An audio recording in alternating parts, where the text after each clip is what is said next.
Setiap orang memiliki kepercayaan masing-masing.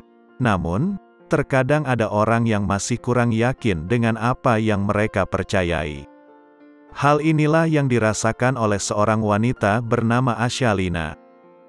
Asyalina adalah wanita yang memutuskan untuk menjadi seorang mualaf.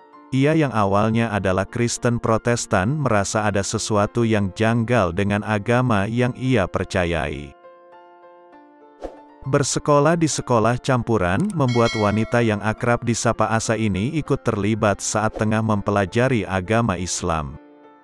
Saat duduk di bangku SMP, wanita yang kedua orang tuanya beragama Konghucu ini bahkan sudah tertarik untuk mempelajari agama Islam.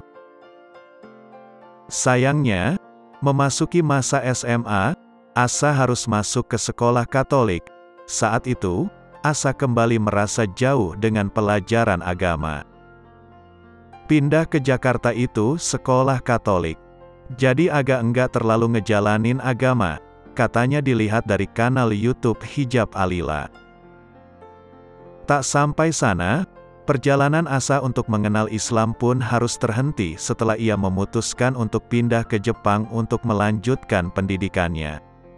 Sampai pada tahun 2015, datanglah seorang pendakwah Dr. Zakir naik ke Jepang. Setelah itu, Asa mulai mencari informasi mengenai Islam lewat internet. Namun, seorang teman menyarankannya untuk mencari guru agar Asa tidak terjerumus ke dalam berita hoaks di internet.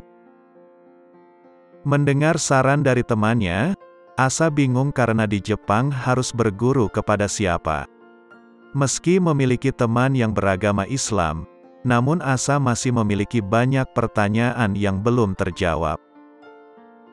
Meski tertarik dengan Islam, ternyata Asa juga sempat merasa galau sebelum mengucap kalimat syahadat. Dia bahkan sampai menemui pendeta.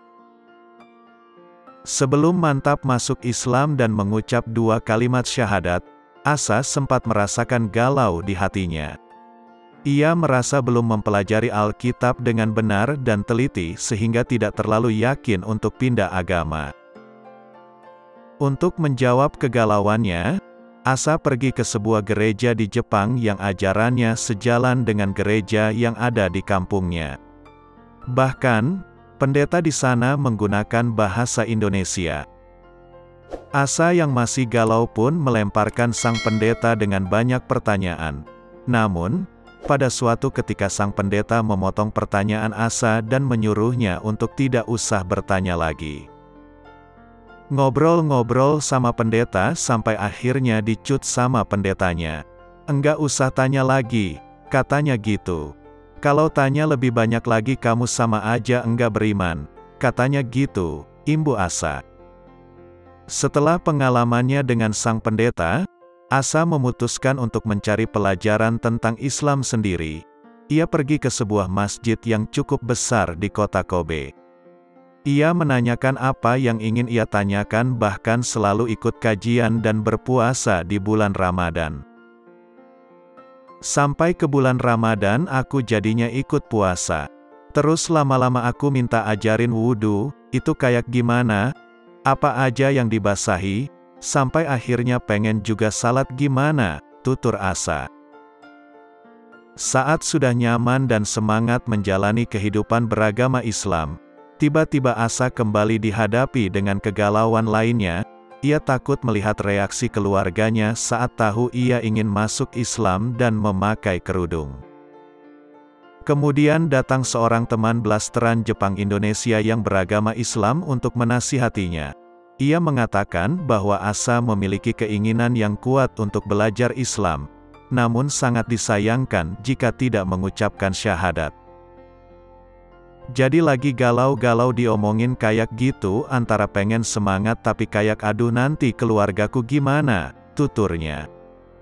Akhirnya, Asa memutuskan untuk mementingkan mengucap 2 kalimat syahadat daripada reaksi keluarganya.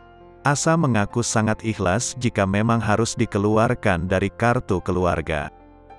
Setahun menjadi mualaf dan lulus kuliah, Asa memutuskan untuk pulang ke Indonesia. Awal-awal ia harus menyembunyikan identitasnya dari keluarga. Asa pun harus membuka kerudung dan membeli baju yang tidak terlalu panjang. Singkat cerita, Asa ternyata perlu pertolongan dari Mualaf Center untuk memberitahukan keadaannya dengan keluarga. Dengan bantuan seorang teman yang juga mualaf, orang tua dan keluarga Asa akhirnya menerima keputusan yang Asa ambil. Ia bahkan pernah menyaksikan seorang teman muslim yang rela salat di dalam kulkas, sebuah pabrik tempat menyimpan buah dan sayur demi tidak ketinggalan salat. Tapi teman aku tetap mau.